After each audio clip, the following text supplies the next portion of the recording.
Combat Sports Breakdown. Let's get it. Alright, so this is the first solo episode. Last week we had a bunch of stuff going on. A little disappointed I wasn't able to get the episode out anyways, but it is what it is. UFC Fight Night, Whittaker versus Gastelum. Man, this was an action-packed fight card. A lot of decisions, but the decisions actually weren't even that boring. The first fight was Tony Gravely versus Anthony Burchard, and this was one of my picks. Tony Gravely is a Dana White Contender Series alum. He really came out banging, man. He had a good win.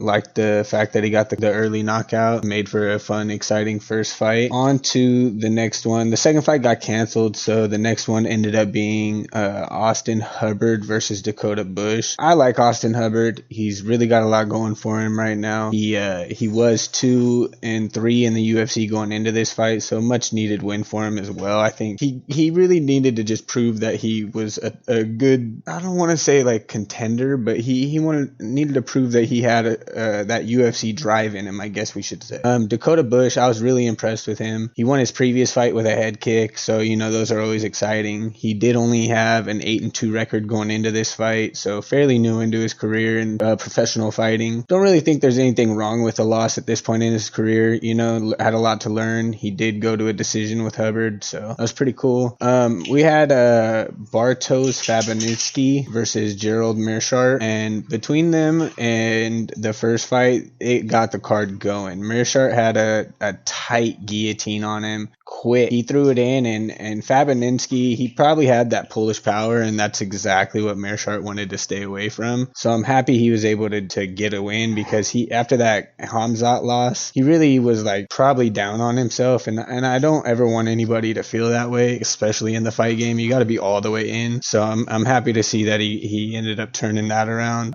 Gerald Meerschaert is a savage on the ground. I don't suggest going to the ground with him. Fight number 4, we have Jessica Penae versus Lupita Loopy Gadinez. Man, I am impressed with Lupita. She is an exciting female fighter in this 115 division. She has massive power. She literally threw Jessica off of her shoulders, like she was going for this triangle up against the fence, and Loopy just tossed her, bro. Like, she was on the ground looking up like, what do I even do? I don't even know how to react to this. So she like tried to get up, and it was just a really awkward moment. So it was really impressive though.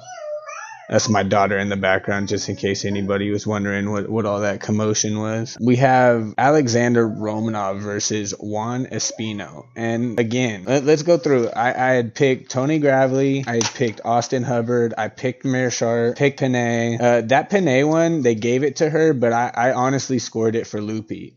Loopy probably took 2 of those rounds, and Jessica just barely squeaked by. So I'm not going to go ahead and talk down on what she did, because Jessica fought her ass off. So I mean, coming into this fight with a 3-fight losing streak was like crazy, but those losses were to Andrade and Joanna. So anytime you have those 2 names in the mix, you know that they were fighting the best 2 women in that weight class at the time. The next fight, we have Alexander King Kong Romanov. I'm a big fan of this guy. This was an interesting fight. Juan Espino, I felt like, was definitely winning. I picked Romanov in this, so like I'm not gonna complain. Again, if you're betting money on these guys, you just be happy with the win. He kept his undefeated record, but Espino was winning this fight, and then there was a weird knee to the groin, and Romanov went down, and like it was direct. Like it might have been a kick, but it was direct. Like it was right on the cup, but he couldn't straighten his leg, and if you can't straighten your leg, you can't walk. And for Romanov, he squeaked by on this one, but I mean, he's going to have to be real careful, because now there's a blueprint to beating him. These heavyweights,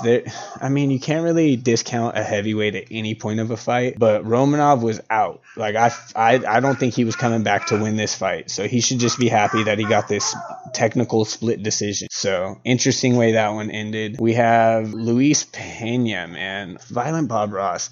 There's something to say about this guy. He's really exciting. He's dynamic. I did not think he won this fight. Again, one of my picks. So I'm not going to complain, but he needs to sharpen his skills. He legitimately came in there excited. He looked loose, ready to go, but he just couldn't put it together. He was really struggling when it came to that. Like he said he felt like he was doing everything he wanted, but there's no way, man. I genuinely believe Munoz won that fight. So, I mean, it is what it is. I'm a violent Bob Ross fan, and I'm not gonna, like I said, I'm not gonna complain, but I like the fact that he's having these difficulties and needs to face adversity in this point in his career. It's what every young fighter needs. You can't just have it too easy. And if you do, it's just going to become problems later down the line. So let's not wait for a championship situation for him to fall. You know, let's let him find his adversity early on and battle it out like most people do. This next fight, Abdul Razak Al Hassan. I had picked him. This was his first fight at 185. He's a 170er, but he missed weight a couple times. Jacob Malkoun, he's a training partner for Robert Whittaker. And with that being said, it's just one of those things, like you see a blueprint for this guy, and he had an 18-second KO loss. Like, there's not really much you can say from an 18-second KO loss. You just have to expect he's going to come out and fight hard. And then Abdul Razak Al Hassan, this guy, you know, he's got all the strength, all the talent, all the ability, and he just seems like he's having trouble putting it together. I really like the guy. He's from Ghana. He's 10-3 going into this fight. He's got to find a way to put it all together. If you get him out of the first round, it seems like you beat him, and that's just not how you can be at this level of the game. I think we all know that by now. He has a win over Nico Price, but like I said, that was a first round win. Like, this dude, he genuinely has no wins outside of the first round. So that it's just hard to really gauge someone once they get that level of a gas. Jacob Malkoun looks strong. He looks sharp. This Australian is primed and ready to go. That 4-1 record, make that 5-1 now. He's only 25. He had a great night out, man.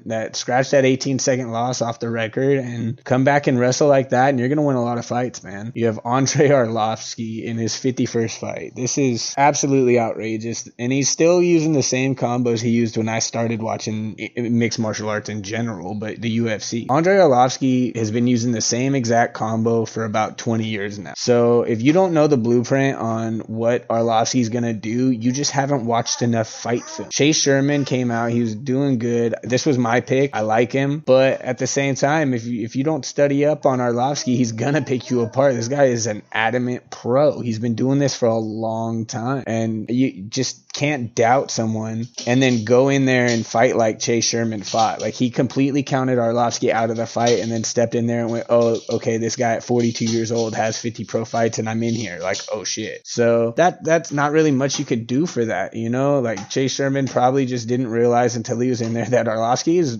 trying to go that whole distance. He wants the 3 rounds and he wants to go to war. It's what he's been doing for a long time. I think it's kind of where he's comfortable. Let's talk about this Jeremy Stephens Drakkar Close push situation. So a lot of people are thinking like, oh, he's lying. I don't think that he's sent his injury and his x-ray and all that stuff over to Ariel Helwani like his team did. Not necessary, bro. You're a professional fighter. You don't have to defend yourself. But the one thing I do want to know is, did he hurt himself in training and then the push just made it worse, and then he could not avoid coming out with it saying, oh, I'm hurt? Because most people go into a fight with some injuries, but I think a concussion and like it was like a neck, like a fracture somewhere in his collarbone or neck or shoulder or something. So he ended up getting shoved. If you didn't see it by now, Jeremy Stephens is the guy that Conor McGregor famously said, who the fuck is that guy, in the press conference. And you know, everybody had a good laugh. Jeremy Stephens even kind of laughed like, okay, you got me. And Drakkar Close decided to say it to him when they were in their face-off at the last face-off before the fights. And Stephens is a hothead. We know this. He trains down here at Alliance in San Diego, and I've seen the guy. He's a fiery-blooded guy. I am too. I get it, man. Like, people want to always assume that because you're a smaller dude, you're not willing to throw down. I'm 135 pounds, and I will throw down with anybody. Jeremy Stephens is not much different. He was returning to 155. I was super pumped for this fight. It was a big fight in his career. He needed this fight.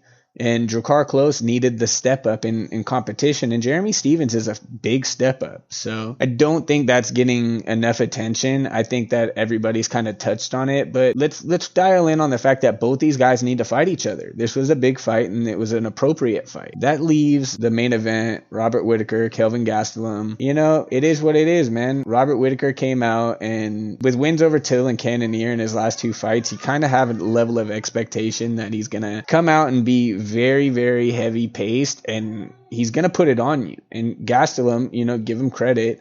He replaced Costa, who was out with the flu, and His last couple fights that he lost were to Izzy, Till, and Hermanson. Those are all top tier guys. He beat Ian Heinisch, and nothing against Ian Heinisch, he's just not quite that level up. So he's got probably 2-3 more big fights before he's where Kelvin's at now. And for Kelvin to have beaten Ian and then come up to this big step up in a champion, like Robert Whittaker is as much of a champion as it gets unless you're fighting Izzy. This dude might as well literally be the all-time best interim champion in this division. Like, he held it down and then fought Yoel Romero. And then his next fight, Yoel Romero, and Yoel missed weight. So, I mean, technically he really hasn't had too much of a real championship run, and I think it's time for Whittaker to have his shot. Do I think he's going to go out there and dominate Izzy? No.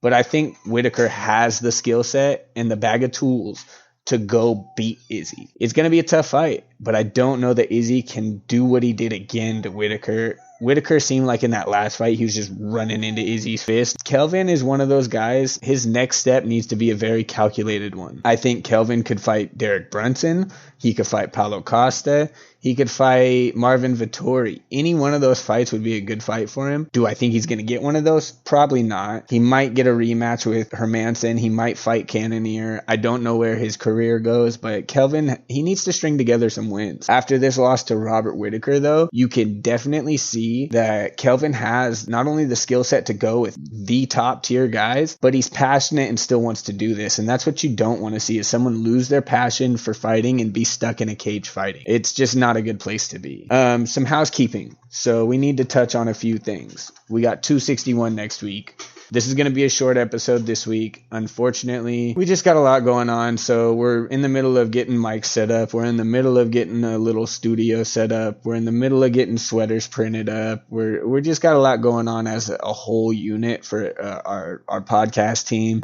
We are up on a couple more different platforms. We're distributing through a new way again. Got a new hosting website. Not that any of this is really important to you guys. I just want to share our progress with you guys. Our support from you, the fans, is just really important to us, man.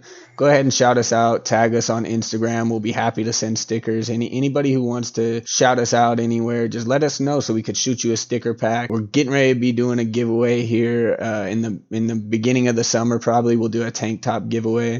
Just really get down to it. We're gonna do a look ahead to 261. One thing that I want everybody to remember is, as we grow, we're gonna be including you guys with us. We don't want to grow without our fans, and we don't want to make anyone feel like we're not doing this to entertain you guys. This is what it's for. I like fighting. I know you guys like fighting. That's why we're doing this, is because I'm trying to connect with more like-minded people, and not everybody I talk to cares about the UFC. So I would like to get in touch with you guys. If you guys want to email, get in touch with us on Facebook. Anyway, just go ahead and link up with us. Also, with that being said, shout out to Cal Coast Printing. Always, that's our printing company. They're one of the best. They literally get everything done within a couple of days of ordering right now. So if you have a big order, get it in before they get busy, because summer's coming up. Everybody's going to be getting their prints done.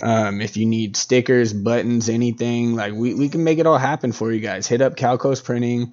They got the Mother's Day stuff all the way on down to your own personalized gear. So other than that, on to 261. Let's go ahead and start with the main event. It's going to be one of those ones where it's like, we know what to expect, but we don't know if it's going to go the way we expected. I think everybody expects that Kamaru's going to come out on top, but we're all giving Jorge Masvidal the opportunity to prove us wrong. We all really like him. Nope, I don't think anybody dislikes Jorge Masvidal. He's just a really exciting, fun guy, especially after the flying knee. His personalities really come out. But Kamaru Usman is probably going to go down in history as top 2, top 3 welterweights, if not the best in the world.